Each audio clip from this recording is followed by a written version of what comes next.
차는 기름을 넣어야 차가 그 기능을 할 수가 있습니다.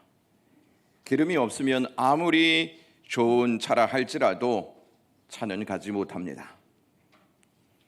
차가 기름을 넣어야 한다고 아무 기름이나 넣어서는 안 됩니다. 차에 들기름 넣어야 하겠습니까? 안 넣어야 하겠습니까? 참기름 넣어야 가겠습니까? 안 가겠습니까?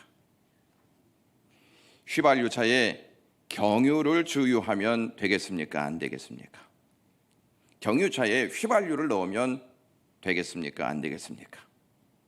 차에 대해 잘 모르는 분들은 휘발유차에 경유를 넣어도 된다고 생각하고 경유차에 휘발유를 넣어도 된다고 생각합니다. 만약 휘발유차에 경유를 넣고 경유차에 휘발유를 넣으면 그 차는 고장나게 되어 있습니다. 차가 제조될 때 그 차에 맞는 기름을 넣도록 이미 결정해 놓았습니다. 이 사실을 알고 있는 여러분이 잘 모르고 휘발유차에 경유를 넣으려 하는 사람이 있다면 그냥 넣도록 두시겠습니까? 아니면 휘발유차에 경유를 넣으면 안 됩니다, 이렇게 말리시겠습니까? 말리실 것입니다. 왜냐하면 기름을 잘못 주유하면 차가 망가진다는 사실을 알고 있기 때문입니다.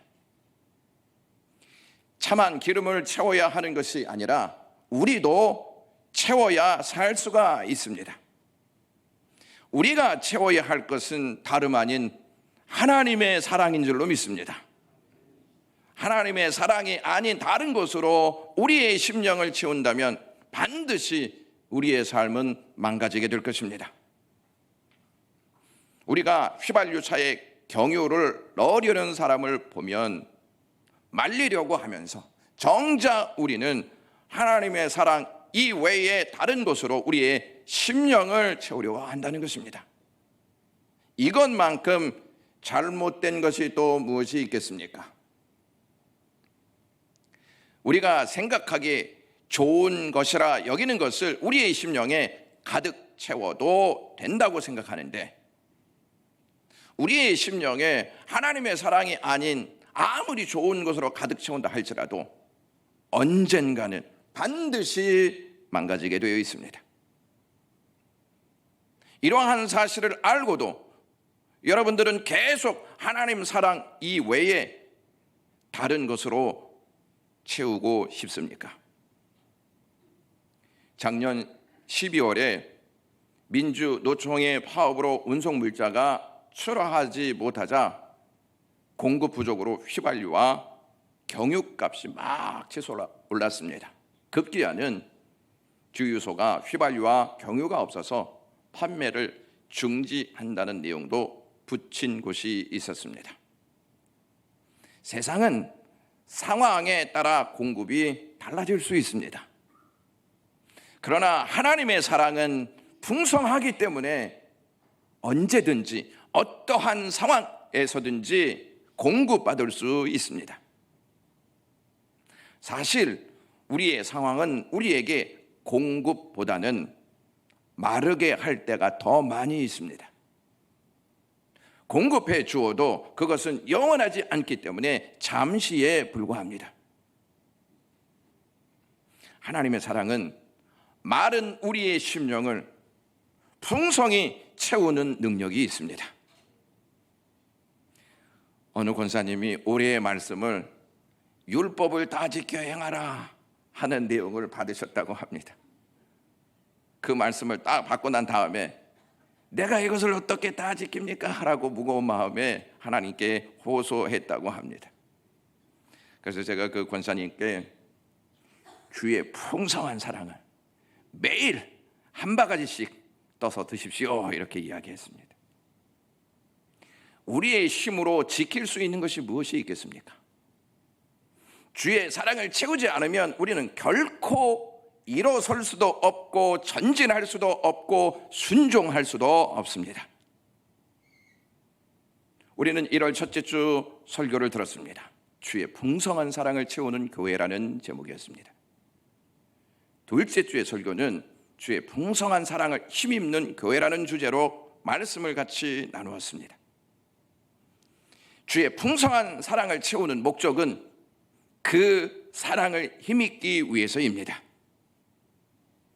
오늘 말씀은 주를 경외함으로 예배하는 교회입니다. 주의 풍성한 사랑을 채워야 그 사랑을 힘입을 수 있는 줄로 믿습니다. 여러분은 그 사랑을 힘입어 무엇 하시려고 그 사랑을 그렇게 채우려고 하십니까? 어디에 쓰려고 그 사랑을 채우고 어디에 쓰려고 그 사랑을 힘입으려고 하십니까? 그 사랑을 힘입지 않고서는 살 수 없기 때문에 그 사랑을 채우려 하십니까?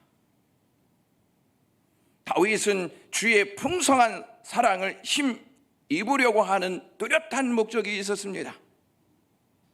그 목적이 무엇이냐면 하나님을 경외하기 위해서 그 사랑을 힘입는다고 오늘 본문은 고백하고 있습니다. 다윗은 주의 풍성한 사랑이 아니고서는 하나님을 경외할 수 없음을 알았습니다. 우리가 주의 풍성한 사랑을 힘입지 않고서 어떻게 하나님 앞에 나올 수 있고 어떻게 하나님 앞에 설 수 있고 어떻게 하나님을 경외할 수가 있겠습니까? 우리의 삶과 교회의 목적은 하나님을 경외하는 데 두어야 합니다.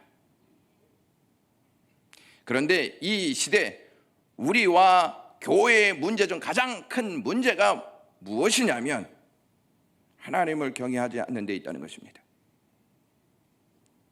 지혜의 대왕이라고 불렸던 솔로몬이 잠언과 전도서를 썼습니다. 잠언은 1장 7절 이렇게 시작합니다.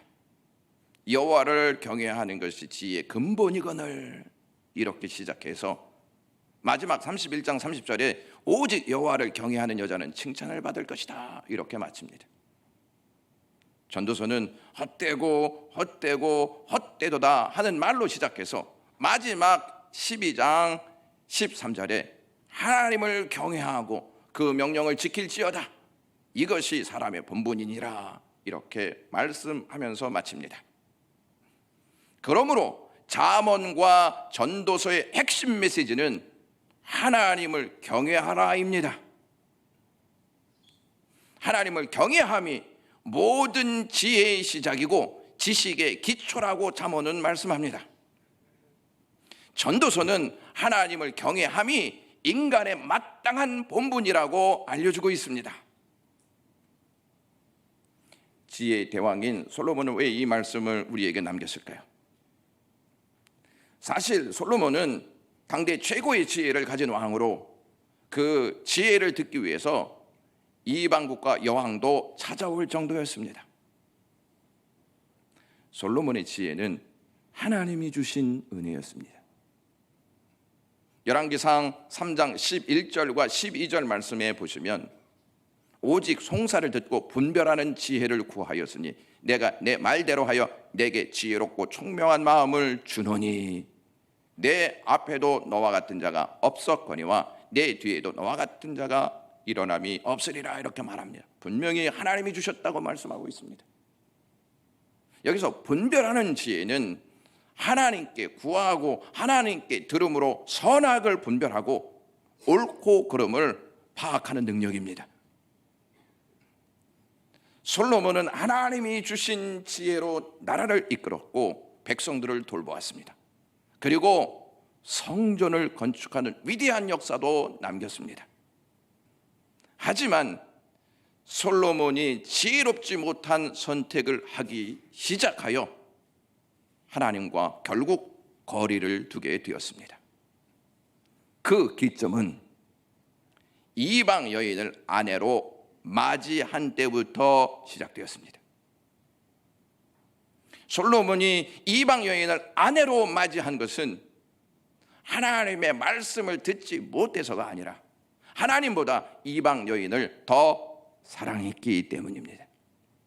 열왕기상 11장 12절에 여호와께서 일찍이 이 여러 백성에 대하여 이스라엘 자손에게 말씀하시기를 너희는 그들과 서로 통혼하지 말며 그들도 너희와 서로 통혼하게 하지 말라. 그들이 반드시 너희의 마음을 돌려 그들의 신들을 따르게 하리라 하였으나 솔로몬이 그들을 사랑하였더라. 이렇게 말씀합니다. 이방 여인을 아내로 맞이한 솔로몬은 하나님께 마음을 돌려 우상을 숭배하였습니다. 안타깝게도 솔로몬은 말년에 실패한 모습을 우리에게 보여주고 있습니다. 열왕기상 11장 4절에서부터 5절 말씀에 솔로몬의 나이가 많을 때에 그의 여인들이 그의 마음을 돌려 다른 신들을 따르게 하였으므로 왕의 마음이 그의 아버지 다윗의 마음과 같이 아니하여 그의 하나님 여호와 앞에 온전하지 못하였으니 이는 시돈 사람의 여신 아스다롯을 따르고 암몬 사람의 가증한 밀곰을 따름이라. 이렇게 말씀합니다. 솔로몬은 모압의 가증한 그모스를 위하여 예루살렘 앞 산에 신당을 세우고 암몬 자손의 가증한 몰록을 위하여 신당을 짓습니다. 어처구니 없게도 솔로몬은 그들과 함께 우상에게 제사합니다. 열왕기상 11장 8절 말씀에 그가 또 그의 이방 여인들을 위하여 다 그와 같이 한지라. 그들이 자기의 신들에게 분향하며 제사하였더라. 이렇게 말씀합니다.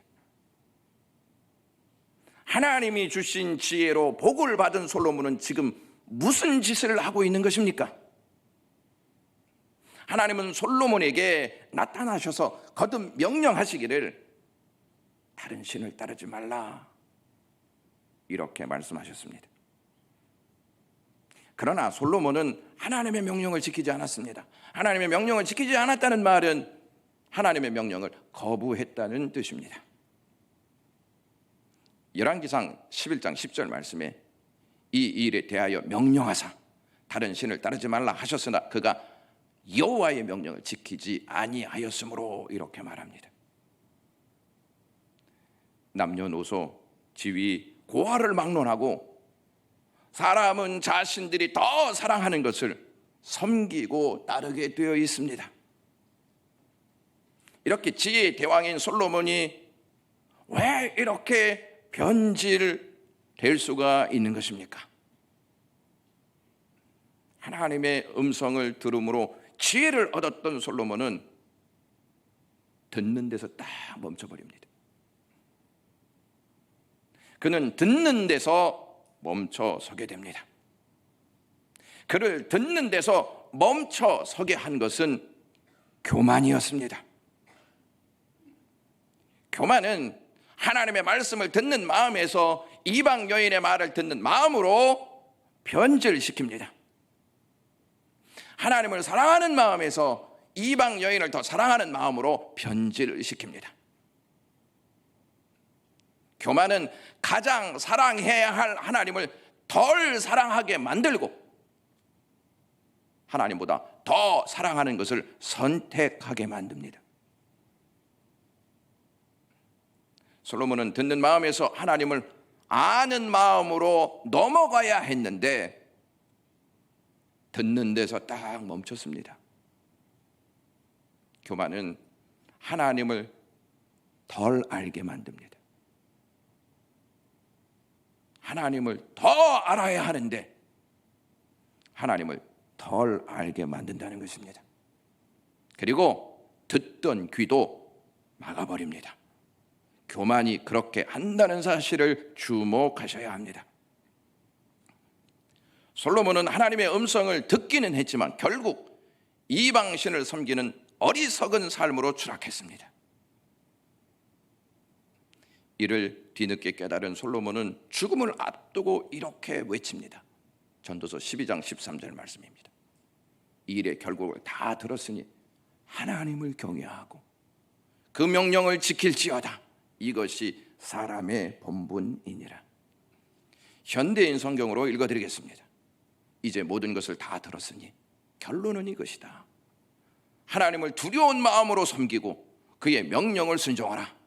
이것이 사람의 본분이다. 이렇게 쉽게 표현해 놓았습니다. 하나님을 경외하지 못했던 솔로몬은 결국 지혜를 상실하고 인간의 본분을 잃는 불행을 자초하게 되었습니다. 솔로몬도 그랬다면 우리도 그러지 않겠습니까? 솔로몬도 그렇게 추락하였다면 우리도 그렇게 추락할 가능성이 있다는 점을 아셔야 합니다. 우리는 3년 동안 코로나로 인해 여러 어려움을 겪었고 지금도 후유증과 부작용으로 인해서 시달리고 있습니다. 후유증과 부작용은 우리의 몸에 치명적인 흔적을 남기고 우리를 힘들게 하고 있습니다. 그래서 이 문제를 해결하기 위해서 애를 쓰고 회복되기를 간절히 기다리고 있습니다. 그런데 코로나로 인해 몸도 몸이지만 우리의 심령의 그 후유증과 부작용으로 인하여 여러 가지 잘못된 현상들이 나타나고 있습니다. 잃어버리지 말아야 할 것을 잃어버렸습니다. 영적으로 무감각한 상태에 빠져들고 말았습니다. 이로 인해 잃어버린 것을 아직까지 찾지 못하고 살아가고 있습니다. 하나님께 반응하지 못하고 살아가도 별 심각성을 느끼지 못하는 상태에 머물러 있습니다. 영적 무감각증에 빠져 있는 것입니다. 잃어버린 것을 찾아야 한다고 제가 말씀드렸습니다. 우리가 무엇을 찾아야 하겠습니까? 하나님을 경외하는 삶을 찾아야 합니다. 그리고 하나님을 경외하는 삶 속에서 믿음을 가지고 반응함으로 우리의 영적 상태가 다시 회복되어야 합니다. 솔로몬은요, 태평성대를 누린 왕이었습니다. 하지만 하나님을 경외하는 삶에 있어서는 실패해서 악을 행하는 자로 성경은 기록하고 있습니다. 다윗은 시련이 많았습니다. 고통의 삶을 살았던 왕이었습니다. 쫓겨 다니기도 하고 도망 다니기도 한 신세였습니다. 그러나 다윗은 끝까지 하나님을 경외하는 삶을 살고자 했습니다. 다윗이 하나님 마음에 합한 자라고 할 수 있습니까? 솔로몬이 하나님 마음에 합한 자라고 할 수가 있겠습니까? 다윗이 하나님 마음에 합한 자입니다. 하나님 마음에 합한 자는 환경과 상황이 어떠냐에 따라서 결정되는 것이 아닙니다. 하나님의 마음에 합한 자는 하나님을 경외할 때 결정됩니다. 하나님을 제대로 알지 못하면 하나님을 바르게 경외하지 못합니다. 하나님을 제대로 아는 자만이 하나님을 바르게 경외할 수 있습니다. 다윗은 압살롬의 반역으로 왕의 자리를 잃었습니다. 괴로운 심정으로 도망하면서 삶을 살았습니다. 그런데 이 다윗이 하나님이 무엇을 기뻐하는지를 알고 그것을 선택합니다. 하나님, 나 왜 이렇게 만드셨습니까? 나를 왜 이렇게 초한 모습으로 살게 하십니까? 이것이 아니고 그 어려운 상황 가운데 이 다윗은 하나님이 무엇을 기뻐하시는지 알고 그것을 선택하였습니다. 솔로몬은 태평성대를 누리면서 자신이 기뻐하는 것을 선택하였습니다. 하지만 다윗은 자신이 기뻐하는 것이 아니라 하나님이 기뻐하는 것을 선택했습니다. 그것이 무엇인지 시편 147편 11절은 이렇게 말하고 있습니다. 여호와는 말의 힘이 세다하여 기뻐하지 아니하시며 사람의 다리가 억세다하여 기뻐하지 아니하시고 여호와는 자기를 경외하는 자들과 그의 인자하심을 바라는 자들을 기뻐하시는도다. 아멘입니다. 믿음의 삶이란 하나님이 기뻐하시는 것을 선택하면서 사는 것입니다. 성경에 믿음의 조상들이 나오는데 그 믿음의 조상들은 믿음의 삶을 살았습니다.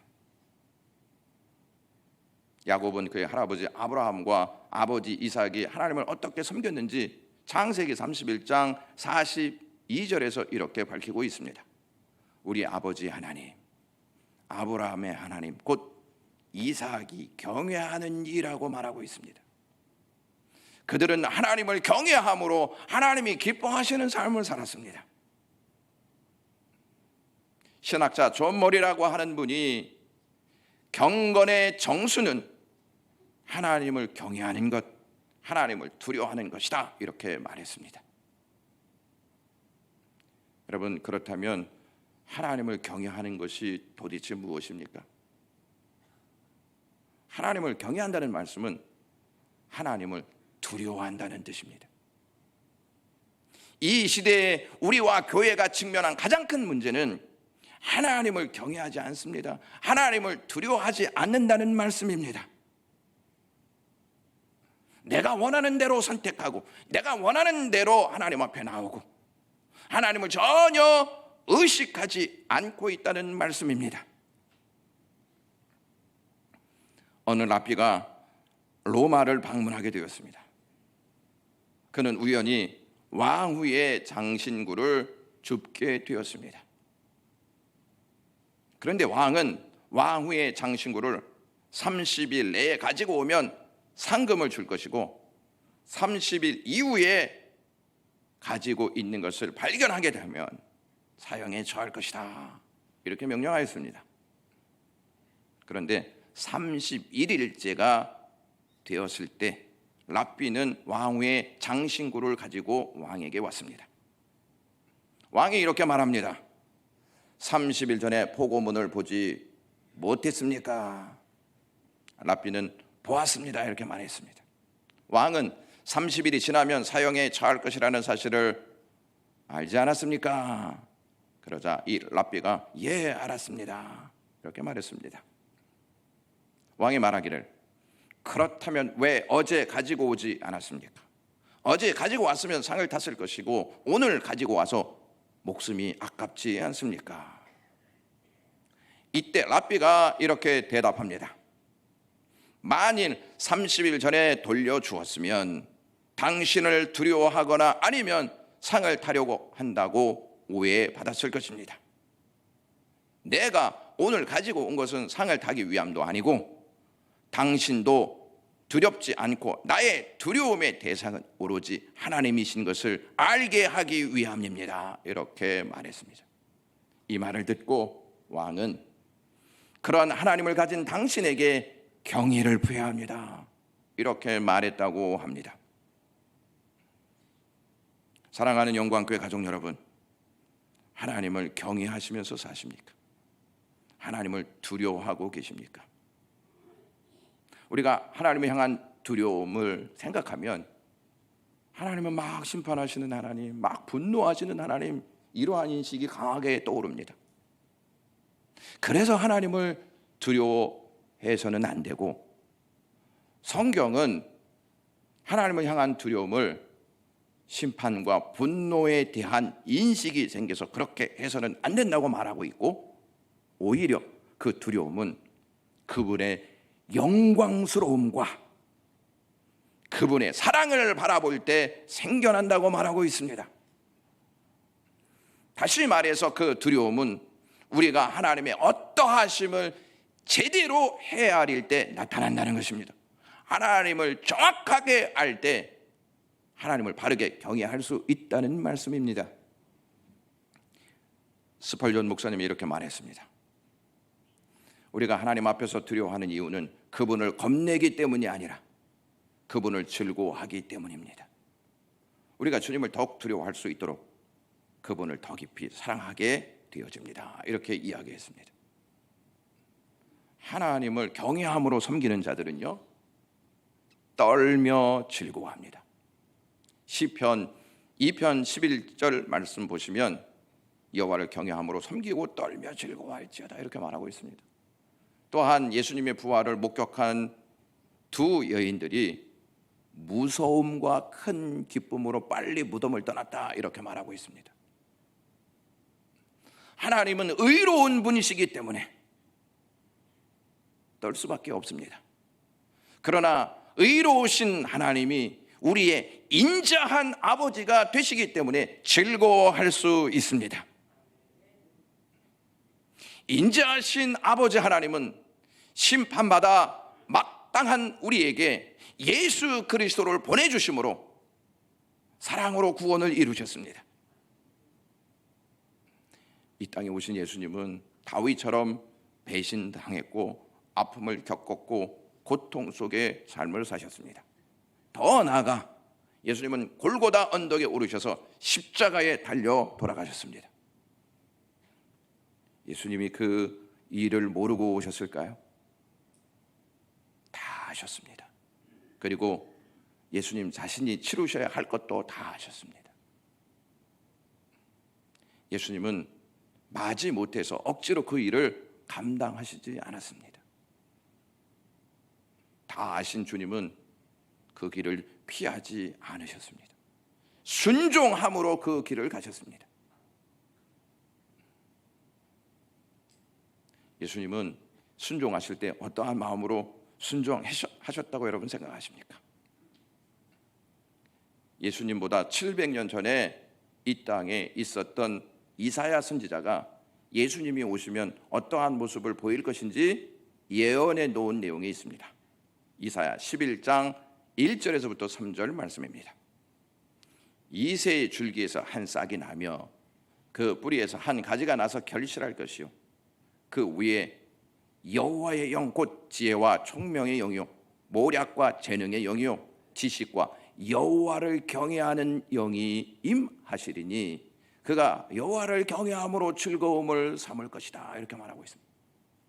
예수님은 비록 힘들고 아프고 눈물 나고 죽는 길을 가야 했지만 하나님을 경외함으로 즐거움을 가슴에 안고 그 길에 순종하셨다는 말씀입니다. 그 일을 감당하시면서 하나님을 경외함으로 즐거움을 삼으셨습니다. 우리는 단순히 교회를 다니는 것으로 만족해서는 안 됩니다. 예수님처럼 하나님을 경외함으로 즐거움을 삼아야 할 줄로 믿습니다. 그렇기 위해서는 여호와를 경외하는 영을 달라고 계속 기도하셔야 합니다. 교회에 나오셔서 10분 기도하실 때 혹은 집에서 기도하실 때마다 하나님 나에게 여호와를 경외하는 영을 주십시오. 그리고 그것을 즐거움으로 삼는 믿음의 백성 되게 하시옵소서. 이렇게 기도하셔야 합니다. 의로우신 하나님은 우리를 형벌로 끝내실 수도 있었지만 자비와 사랑을 베푸셔서 구원하셨습니다. 하나님의 그 사랑을 깊이 깨달을 때마다 하나님을 경외하고픈 마음이 더 강렬해집니다. 하나님의 그 사랑을 알지 못하면 솔로몬처럼 어리석게도 하나님을 경외하는 삶을 외면하게 됩니다. 다윗은 주의 풍성한 사랑을 힘입어 여호와를 경외하는 삶을 살고자 했습니다. 주의 풍성한 사랑은 메시아를 통해서 이 땅에 이루어졌습니다. 여러분, 이번 한 주 동안 여러분들이 찬양을 좀 들으셨으면 좋겠는데, 목사님 찬양 계속 듣고 있습니다 이렇게 말하시는 분들도 있는데, 이번 주에 십자가의 그 사랑이라고 하는 찬양을 들으셨으면 좋겠습니다. 십자가의 그 사랑을 우리의 심령에 풍성히 담는 시간을 가지셨으면 좋겠습니다. 십자가의 그 사랑이라고 하는 가사의 내용이 이렇습니다. 눈물 흘리시는 하나님의 사랑 때문에 고개를 떨구며 하나님의 아들 이 땅에 오신 분, 십자가의 그 몸을 맡기셨네. 오직 사랑, 그 사랑 때문에 하늘 보좌 버리고 십자가 지셨네. 나를 위해, 오직 나를 살리기 위해 모든 물과 피 흘리신 예수 십자가, 그 사랑이 나를 정케했고 십자가 그 사랑이 나를 살리셨네. 십자가 크신 그 능력이 죽음 이기셨고 그 십자가 나를 일으키네.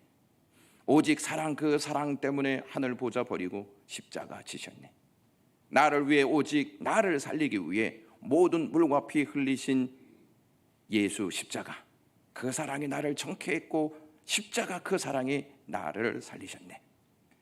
십자가 크신 그 능력이 죽음 이기셨고 그 십자가 나를 일으키네. 나를 향한 크신 사랑, 생명을 내어주신 주 사랑이 나를 감싸네. 못 박히신 주님의 그 두 손이 십자가 그 사랑이 나를 정케했고 십자가 그 사랑이 나를 살리셨네. 십자가 크신 그 능력이 죽음 이기셨고 그 십자가 나를 일으키네. 그 십자가 나를 일으키네. 가사를 생각하시면서 듣는 시간이 되었으면 좋겠습니다. 우리는 오직 하나님의 풍성한 사랑으로 채워야 합니다. 교만이 주의 풍성한 사랑 말고 다른 것을 채우라고 유혹할 때마다 이렇게 외치셔야 합니다. 나는 하나님의 풍성한 사랑이 아닌 다른 것으로 내 심령을 채우지 않겠다. 하나님의 사랑 이외에 다른 것은 내 삶을 망가뜨린다 하는 말을 하셔야 합니다. 또한 주위에서 주의 풍성한 사랑으로 채워서 뭐 할 거냐? 이렇게 묻는다면 그 사랑을 힘입어 하나님을 경외하기 위해서 나는 그 사랑을 채우기 원한다. 이렇게 말하셔야 합니다. 사랑하는 영광의 가족 여러분, 하나님을 경외하는 자의 삶은 예배함으로 즐거움을 삼습니다. 시련의 사람이었던 욥을 가르쳐서 하나님은 이렇게 묘사하십니다. 욥기 1장 8절과 2장 3절에 하나님을 경외하며 악에서 떠난 자, 이렇게 말합니다. 하나님을 경외했는데 자녀를 잃어버립니다. 재산도 모두 다 잃어버립니다. 아내마저도 하나님을 저주하고 죽으라고 말을 합니다. 그러한 소리를 들은 욥은 이렇게 반응합니다. 욥이 일어나 겉옷을 찢고 머리털을 밀고 땅에 엎드려 예배하였다고 말합니다. 사랑하는 영광의 가족 여러분, 상황이 예배를 바꾸지 못하게 하시고 예배가 상황을 바꾸는 믿음으로 일어나시기를 주님의 이름으로 축원합니다. 상황의 즐거움이 바뀌는 것이 아니라 하나님을 경외하는 삶으로 즐거움을 삼는 영광의 모든 가족들이 되시기를 주님의 이름으로 소망합니다. 기도하겠습니다. 하나님 고맙습니다. 풍성한 사랑 주셔서 하나님 앞에 서게 하시고 하나님을 경외하며 예배할 수 있는 백성 되게 하시니 감사합니다. 하나님을 경외하는 것이 삶의 목적이 되게 하옵소서. 예수님의 이름으로 기도드리옵나이다. 아멘.